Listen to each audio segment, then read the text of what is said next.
Welcome to the Barbers Table. Heavy hitter. Yeah, I'll fade you, yeah, take a seat. I'm a heavy hitter. Need appointment playing with me.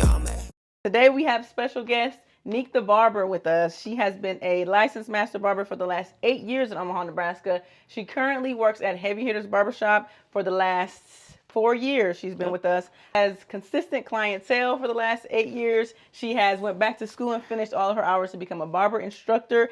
And she has a very solid resume when it comes to barbering in the industry. Welcome, Neq. Thank you. Thanks for having me. Absolutely. Thanks for coming. How you doing today? I'm doing pretty good, you know. That's good. That's good. It's been a good day. That's good. How do you feel about being a barber? Tell us a little bit about your personal experience. Okay. Being a barber it's something. It has its high points, it has its low points, you know, but overall I believe that, you know, like this is the path that I was supposed to take. You know, even though it wasn't something that I originally was like, I want to be a barber because I always thought barbers were broke. But you know, like it was never put in my path until it was, and now that it has been, you know, I couldn't see myself doing anything else. Okay. How did it become? How did you become like into the field of barbering? Like what sparked your interest? Honestly, my little brother, you know, he came to my job one day and was like, "Hey, I'm about to go to barber school," and I was like, "Oh man, broke boy," you know, like it's about to be bad. But then he was like, "You should go with me," and I quit my job the next day. We signed up for barbering school, CHD, and started in I think 2 weeks after that. Nice. And it's been up ever since, honestly, you know. That's dope. That's beautiful. Did you guys graduate together, or how did it go with the actual process of barbering? So we started at the same time, and then, like I said, I literally just quit my job the next day. So it was like, all right, but we drove back and forth to Lincoln every day from Omaha, and I ended up taking a little 4-month hiatus, just get my mind together, because what am I doing going back to college at my big age and here, you know, like seeing everybody in there literally younger than me, it's like, oh man, I waited too long. This is, you know, it was a little reality check for me, but I mean, we're here, you know, like it happened. He graduated, I graduated, and we stepped into a whole different world.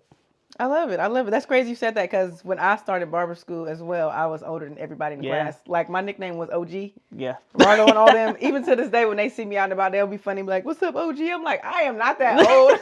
Not the oldest person there. But you know, when a lot of them come fresh out of high school, so they start at 17, 18. I think when I actually started, I was 24.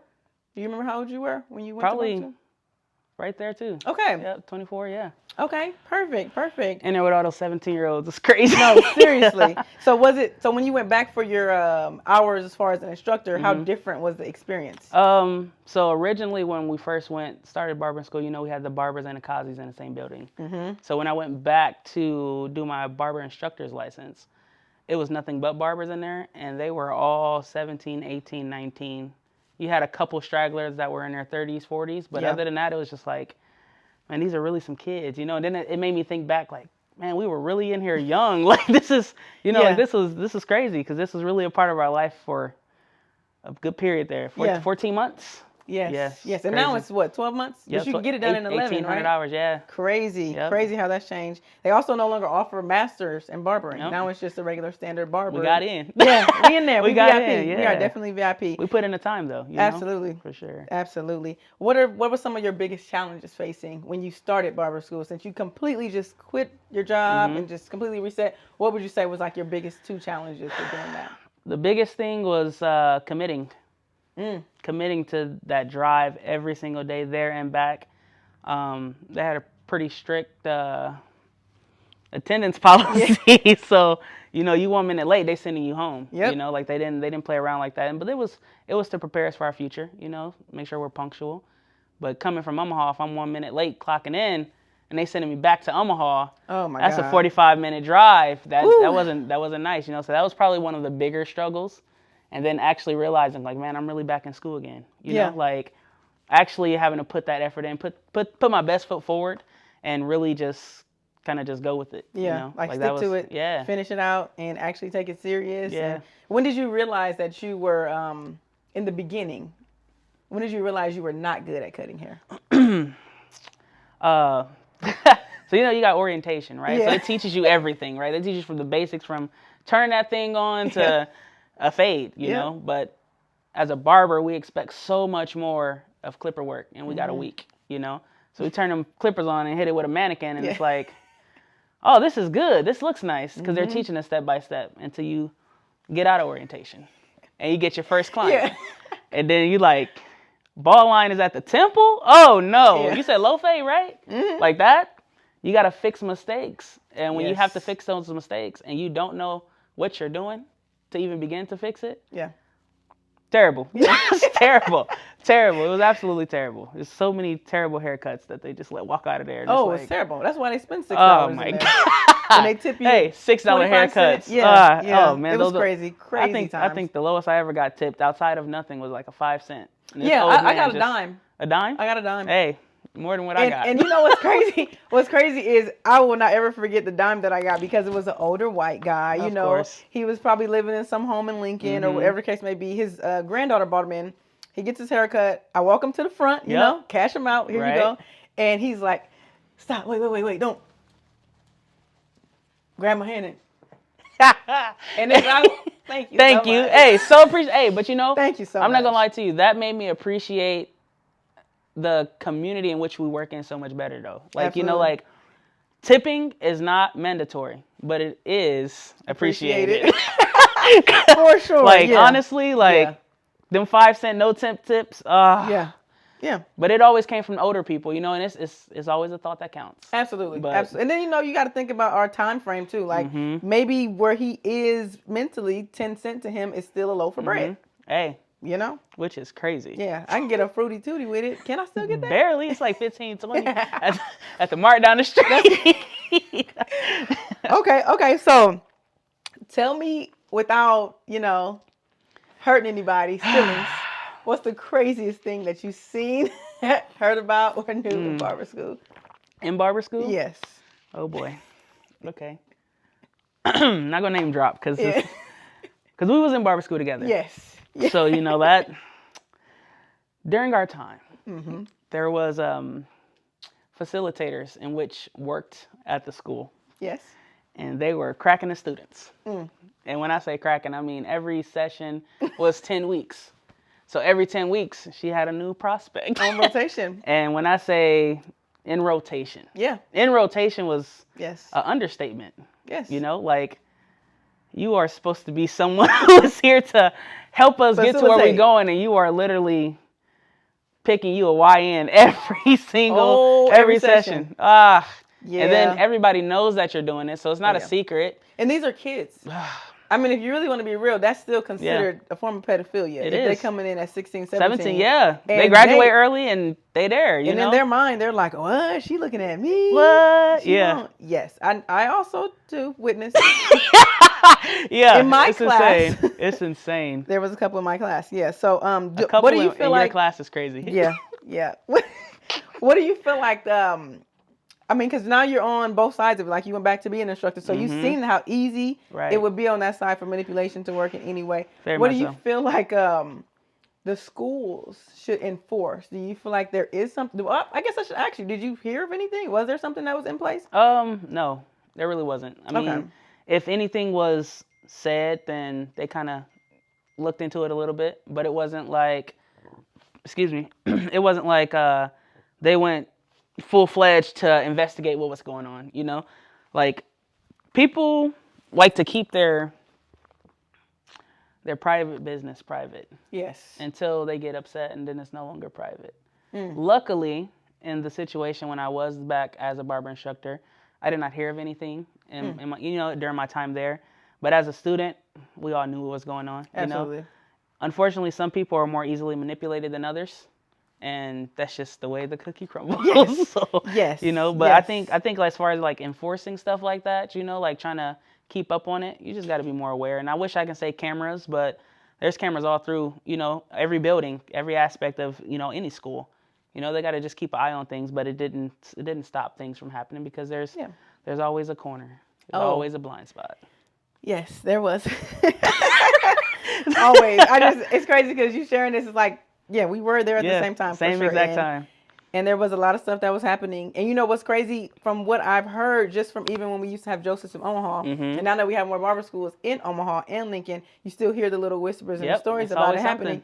And that was part of, from what I allegedly, why Joseph's I got closed, because there was so much of that happening, as well as other Dang, I didn't know that. alleged activities. Allegedly. Yeah. I didn't know that. But yeah, Yeah. it makes sense. Yeah. Unfortunately, that's why barbers got a bad rep. Yes. It's Yes. terrible. But our field it's is real. so loose too. Yeah. Like it's almost too easy Yep. to just do whatever you want to do. It's So definitely when too you easy. when you don't have some type of discipline or self-respect personally, Yep. it's so easy to mess up. Agreed. Agreed. The barber I'm sitting here next to you today was not who I was, and you know that. Amen. Amen. So to wheel it back a little bit too, I got to ask you the opposite of the other question too. When did you realize you were really good at cutting hair? Honestly, I realized I was really good at cutting hair when I went to probably my second barbershop. Okay. The first barbershop I went to, I watched them literally butcher people. And when I say butcher, I mean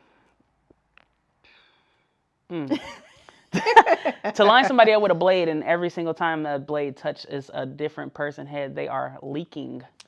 And I mean dripping blood. I'm in here to learn. You know, this is the first shop I've been into outside of school. So I'm in here to learn, and to see that from the owner of the shop. Oh. At that. Okay. I was like, whoa, you are teaching me so much of what not to do. Yeah. And you know, it's not every experience is not going to show you what you should do. Sometimes you got to watch so you know what not to do. Absolutely. So you can be better. You Absolutely. know? So going into my second shop, it was kind of like, all right, I know more of the ins and outs of what not to do. Mm-hmm. But honestly, like being into a commercial barbershop setting, that is where it took my cutting skills from, okay, I can cut hair, to, oh dang, it's people cutting hair quickly. Oh yes. And then it's like, for me, haircuts turned in from, oh, I can get 2 haircuts in, you know, in 2 hours, to if I can cut that time down and get 2 done in 1 hour. Yeah. Man, my money is starting to look I'm right. making You more know, money yeah. per And I'm hour. like, Absolutely. I thought barbers were broke. Like, no, I'm about to figure it out. Some barbers are broke. I am not. But if you are a broke, barber, that's because you're not doing it right. Exactly. You're literally cutting hair to survive. Yes. And not to live. And that's yeah. If not barbering, what else? Not barbering. I would definitely be somewhere in the culinary field, honestly. Okay. Yeah, straight out of high school, even like before I got out of high school, like sophomore year, I used to go to Metro, and that's when they were building the new culinary center in Metro. Okay. I'm gonna show my time and not my age, but you know, like, that's when they were building it and they were like finishing it up. So when I was like, we toured it and everything. We actually cooked in there for a couple banquets and everything, and it was actually really nice. And that was a passion. It still is a passion of mine, you know. But I realized very quickly that I do not like to take direction too much from other people, and it just didn't work. Yeah. In that time, and I think I had a lot of growing up to do, you know. And if barbering was not a thing for me, I would probably be somewhere in the culinary field for sure. Nice. I love Still that. pleasing people, making people happy, doing things. You know, just it's a thing. Ultimately, sure. You like to be a part of someone's positive. Happiness. Yeah. There we go. Yeah. There we go. Okay. So, what's something that you want to try in the barber field? Something that's you haven't done before? All right, so you know how people be like, you know how guys be bald. Yeah. And they like to wear toupees. Like, But the actual like real hair replacements, you know? That is something I've always wanted to do. Okay. I've always wanted to take someone who have absolutely nothing but want everything up there and give that to them. Like, that changes your whole aura. You know, even when you just get a basic haircut, you feel good afterwards. You walk out. Absolutely. We didn't see so many people walk out of this place walking different just off their haircut. Absolutely. Like, you got a little Bouncing. pep in your step, you know? Like, you happy. Now they got the pimp lane you or know? something Yeah, going you know, on. so to give someone something that they haven't had in a while and they've been wanting, like, that would be amazing, you know? Like, so just like, not necessarily replacement, but able to do that form of, you know, like a hair transplant type thing. Okay, nice. And that's going to increase the fun. Isn't it? And the fun. Yeah. The funds and the fun. Yeah, because them transformations online are crazy. Speaking of transformation online. Okay. How do you feel about, how has this new AI feature with the editing videos and pictures of haircuts, how has that affected you as a business owner yourself? Okay. And someone who cuts hair? Let me tell you, nothing grinds my gears more than someone bringing me a picture of this photo and it is clearly perfect. When I say perfect, I mean I'm zooming in for a flaw. Yeah. Nothing, like I can't see one hair out of place.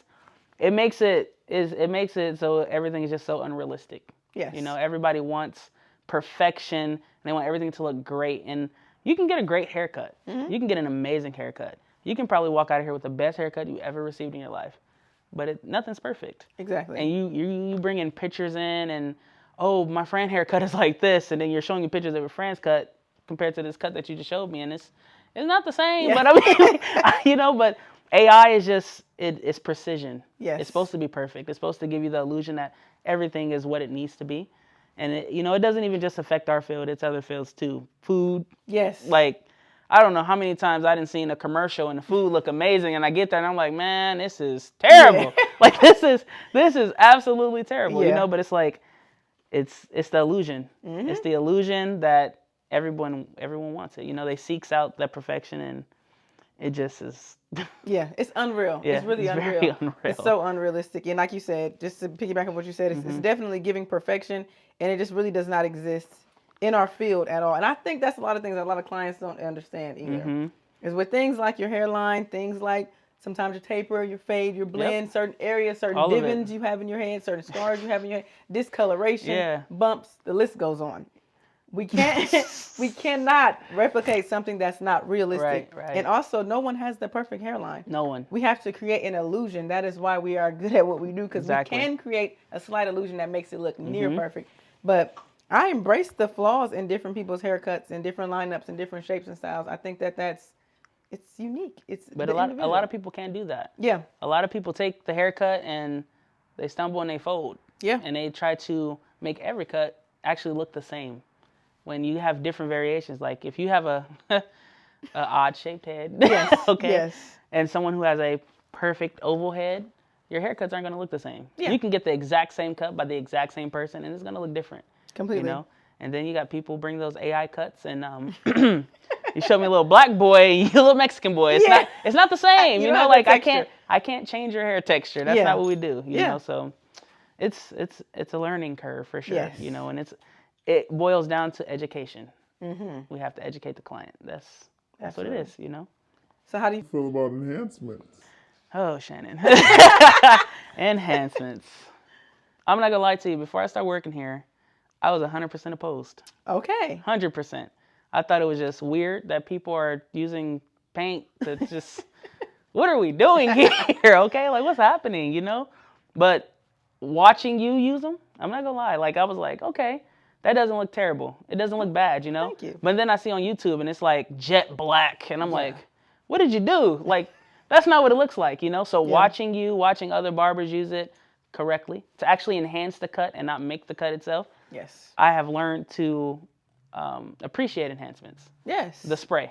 Yeah. Now that pencil, That somebody was need the to next throw it question. away. That was the next question. Somebody got to throw the pencil away. Do you hear me? Because it's all a part of it. Don't get me Yeah. wrong. Like the pencil is a part of enhancing the cut, but I personally, I'm just not a fan. Yeah. I do have clients who enjoy it. I have clients who love it, and I use it on them. But it's not my go-to. Yeah. I like the natural look. Yeah. I love the spray. Once I've learned how to manipulate it, I'll say, and use it correct, where it creates like a slight enhancement. Like you were saying, just certain lighter areas. Yep. Blending in. It's not about making your forehead look like. Man, it's not a box. Yeah. It's not yeah. real. It's not Yeah, realistic. It's not. And then when you wash up, what's gonna happen? It's gone. It's out of It's gone. there. You know what's so It's out of and there. it's so crazy because the last 2 years, we were very intentional about being there for our clients, Yes. right? So we've been to basketball games, football games, whatever, soccer fields. We've been to cook-offs, restaurants, you name it, all kind of Everything. events. And the clients that I have that specifically ask for a lot of enhancements, when I go to their events, them babies are gone. It's gone. Don't get me wrong. I still love the haircut. It still is a good quality cut. But that's what I have to explain to them. I'm like, when you leave here and you go take a shower, that stuff does wash off. A lot of times it is used for specific photos or Absolutely. maybe some selfies Absolutely. or maybe for the first 24 hours or so. But the pencil, I like using the pencil. Okay. Some barbers do, some don't. Now, I don't like using the pencil to the extent of where it looks like I'm outlining chalk around like a body. But do you see, like, so many people use it for that reason? Yes, they do. Ah. And then they're using the white one instead of the brown one. They have a full white, Just outline. literally outline. It's It literally looked like outline. it looked like the dead body outline. I've seen somebody post the outline that they did on a haircut, and they outlined the entire No, they perimeter to the sideburns to back up and around behind the ear. No. Yes, they did. Did they have ice pick? Did they ice pick out the white line? Yes, they did. Oh my God. Yes, they did. That's terrible. So to each his own when it comes to our field of barbering, because Right. it is an art, you It know. is. And with It art, is. you can manipulate and change it and add or remove Mm-hmm. different parts of however you want to execute your look. But ultimately, the thing, and I feel like in the beginning with me, it was hard for me to do the enhancements because we also were using them dang on airbrush kits. We had a whole airbrush kit. Man, listen, still got them hidden away And that, in the closet. They're definitely tucked and rolled because the contrast, the color, mixing and matching every day, that's a whole different art. Oh man, cleaning that thing at night. Ridiculous. Insane. I used to remember hearing the wall be shaking. Yes. So Yeah, that is crazy. like with anything, and like you said, with clippers, with products, materials, you have to learn which one works for you and how it works for you and what your clients enjoy. I have a couple clients who take you to the dark side. He know who he is. Yeah, you know.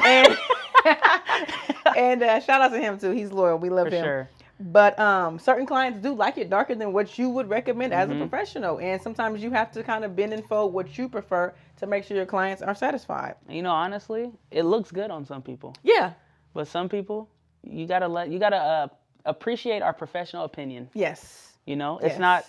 We're gonna give you what you want, but if we don't think it's gonna look good, we are gonna tell you. Yeah. And if you insist, Yeah. we're still gonna do it. You know, because you are the client, so you're gonna get what you want. But just know, if we say it might not look good, it really might not look good. We've been doing this for a while. Yeah, trust like, us. Yeah, you or know. they end up coming back a few weeks later like, Yeah. you know what, you was right. I should have got the fade instead of the... I shoulda. Yeah. Yeah. Thank you. You shoulda. Welcome back. Okay. Now, when I said welcome back, it just kind of triggered, you know. We got a lot of welcome backs. It's a lot of clients that we have to fix. That come from a lot of other places. Around the area. Yeah. Around Nebraska. No, for real. How do you feel when you have a client that what they call cheats on you, goes somewhere and gets messed up and comes back? How do you feel about that in a sense of business or personal, or how does that? Okay, business-wise, I'm like, okay, we got to fix this. You Yeah. know, like, it's my job to cut your hair the way you want. And if I see mistakes that were made from prior cuts, it is always evidence. So if you cheat on your barber, I'm here to tell you, when you get back, we know. Oh, yes. We know, Oh, yes. right? Even if you think that you let it grow out a little bit, No, we know how we cut, you Yeah. know? So beware that, you know, you can't come in and be like, oh, no, it was you. And I'm like, man, listen, I know I didn't do this, you know? But on a personal aspect, it's just funny. And I taunt my clients because it's like, we have built that relationship, you know, and sometimes it just don't work out. I may be gone, you know, timing just may not be work out. I may be booked, you know? So if you have to go to someone else, that's cool. We're never, you know, but when you come back home, just know you're welcome with open arms because we have to fix that. Yeah. 9 times out of 10, it is a fix. It's never a, okay, we're just about to jump right into where we were. It's like, oh, hey, they took your taper up too high. It went up too high on your fade. And they're always like, drop the head. Yeah, I know. Yep. It's okay. Yeah, You know, it's okay. It happens. Sometimes we're not available. Exactly. Sometimes they have to go to someone else. And they do. Sometimes we are booked up, and some people can't wait. They got Yeah. events or things like that going Absolutely. on.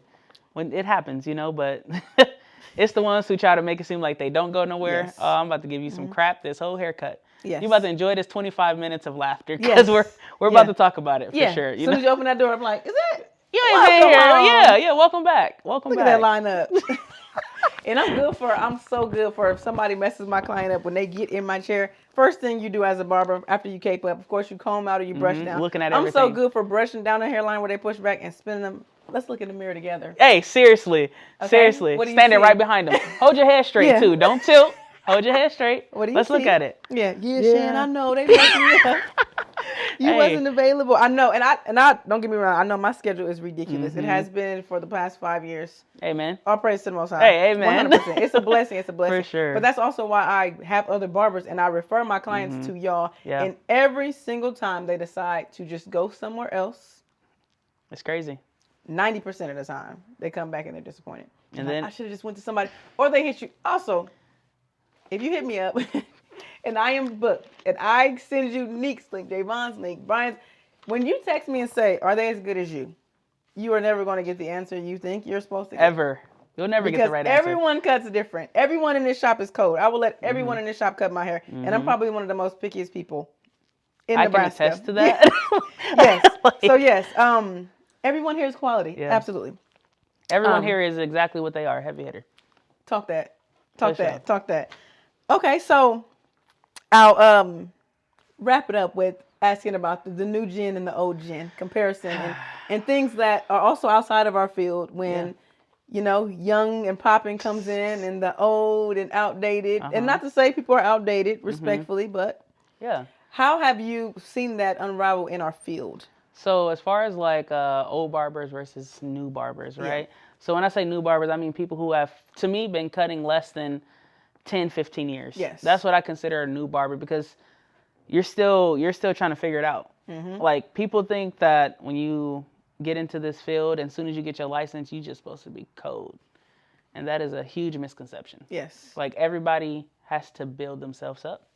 And when you have these older barbers who have been cutting for 30, 40 years. Yes. 50 years. Okay? We got some old schools up in Omaha. 60 plus. Know? Kudos to y'all for still sticking around too, you know. But like, it's the same, you know, repetition is everything. And when you have been cutting a certain way for so long, it's hard to accept the fact that things are changing, you know. So when you got these new low fades and you used to giving people all even cuts or, you know, just a high ball fade or a military cut, and then you get these more advanced cuts. It's hard, you know. Burst fades. Yeah. Burst taper. High. And still see the C cut. Yeah. Yeah. Excuse me? Yeah. Say it again. Say it. Yes. Or burst taper fade. Yes. What is that? A burst on your taper. Yeah. Slight fade. Yeah. Like, you know, like it's just it's really just, you know, like old school barbers, they stick with what they know. Yes. To me, I feel like that. Yes. I feel like they stick with what they know and they're comfortable. And it takes a lot to accept being uncomfortable to advance, you know? Absolutely. I feel like as a barber, as soon as you stop learning, that's when you stop being the best you can be. Absolutely. You know, like this is a field that is constantly changing, whether it's changing and evolving or we're going to go back to bowl cuts. Yeah. But it is changing. So what we were doing 15, 20 years ago, we're not doing right now. But we're kind of getting back into that. Yeah. That's and the now, history repeats itself. You know, it's a cycle, you know, like mullets. Oh, yeah. Shag. Oh my God, the shag is crazy. A mullet. Opposite. It's the black mullet. Yeah, there we go. The black mullet. mullet. You know, but it's like those cuts and things like old school barbers, they're not messing with it. You know, they like the simple, easy cuts. And here we are, like, really not messing with it either. But we're going to do it. We're going to figure it out, and we're going to make it look good. Absolutely. And when they come back, we're going to have to do it again. Yes. And again. Yes. And again. You know? But, like, it just, you know, we learn, we adapt. And once you stop doing that, then, I mean, you kind of just set the tone for yourself. You know, you're not allowing yourself to prosper in your field. Absolutely. And I feel like that's crazy you said that because I feel like with social media, it comes the pros and the cons. And I feel like some of the pros of social media is the fact that we are adapting quicker. We are exposed to different trends a lot faster. So much so even faster. when as we do age in the field and we do become a real OG barber, there's things that we're going to be exposed to. And there's so many barbershops that have not even had a Google listing, that have not even had advertising on social media, that have an old school phone number, phone book, like word of mouth, like old corner store. Like, it's crazy. It's crazy. That's pretty cool, though. It's dope. That's nostalgia. Absolutely. Absolutely. I've actually walked into one. There's one that's, I can't think of what it's called, but it's off of 114th in the Dodge area. Kind of over there by like Cox Business and all of that, but it's so ducked off. It's probably the size of just this room behind us. 2 chairs. Old grandpa in there. He was probably like 75. He had the old school barber smock. It was white like a doctor. Okay. Hey, Yeah. you know we used to be bloodletters. I mean, listen, I will say this. He wasn't too fond of watching me walk in there. No? He looked at me like, yeah, hold on. I said, I'm just introducing myself. My name is Shannon. I'm a barber. Oh, okay. Oh, okay. All right. Well, have a good day. Just saying hello. Wow. Yeah, it was old school. Very. You were not accepted, friend. It's okay, but that goes to show, like you said, like the different variations of our field and how deep things can go as far as changing and not changing. And I feel like in our field, as long as you are willing to grow and expose yourself to new things, then you will grow with the field. I mean, think about businesses like Taxi lost out on Uber. Oh yeah. Cox Communication, all them lost out with Netflix. Hey, Jitney Stan used to pop. Come on. Now, If now you're it's all through not, if app you're now, not so growing with the times, everything's you are digital. staying still. For sure. You are For staying sure. still. Okay, well, we're coming to a close. Share with everyone how to find you, how to follow you, how to book you. All right. Yeah. So you can find me on all socials. Neq the Barber. That's NEQ the Barber. Booksy link. You know, just look up Heavy Hitters. We all out here for sure. Yeah. All socials. You know. Amen. Yeah. One more thing. I'm sorry. Advice to the new barbers. Something real straight to okay, it. Just okay. Real straight to it. Advice. Honestly, don't stop learning. If you can just continue to accept criticism, that's probably the hardest thing that people do when it comes to barbering, because we all want to be great, you know? We want to think that all of our haircuts are the best, and if there is someone who's pointing out just something small to you, just take heed to it. Watch and see if you continue to do it. If you do, make the change. If you feel like the change didn't help, then go back to what you know. But always just keep learning. You know, keep trying to do your best. And yeah, that's really it. love it. And with that, y'all, we have a wrap. Welcome to the Barbers Table. We'll catch you on the next episode. Peace.